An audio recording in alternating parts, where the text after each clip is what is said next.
The iron gates of my parents' estate creaked open, and I felt my grip tighten on the steering wheel.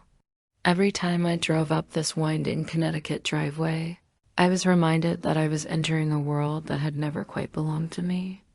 Autumn leaves crunched beneath my tires, a symphony of gold and crimson that should have felt like home, but only made the hollow in my chest ache a little more. I glanced at my reflection in the rearview mirror, charcoal pencil skirt, burgundy. Blouse, hair pulled back in a low, neat bun. Tasteful, understated, and above all, unremarkable. I'd learned long ago that my mother preferred me to blend into the background rather than stand out. Before I could even collect my purse from the passenger seat, a silver Mercedes glided up behind me. I watched as my younger sister, Eliza, stepped out, her gold dress shimmering in the late afternoon sun. She looked like she'd stepped out of a magazine, confident, radiant, and perfectly timed, as always. The front door swung open, and there they were.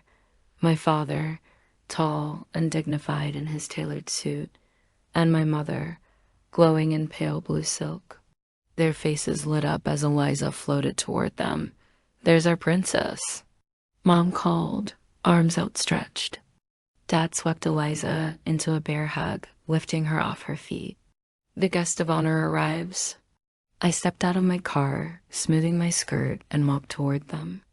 My mother glanced over Eliza's shoulder, her smile dimming just enough that only I would notice. "Veronica, you made it." A statement, not an exclamation. Dad offered a quick pat on my shoulder before turning back to Eliza. "Sweetheart, wait until you see the decorations. We've outdone ourselves this year."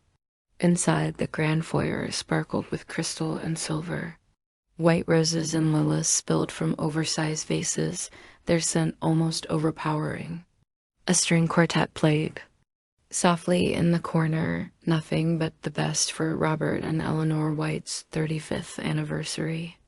I scanned the entrance to the dining room, where a framed seating chart sat on an antique stand. My finger traced the elegant calligraphy until I found my name. Table 14, far corner near the kitchen doors, 6 tables away from my parents. "And Eliza, we wanted to make sure you could network," Mom said, suddenly beside me. "The Hendersons will be at your table. They're always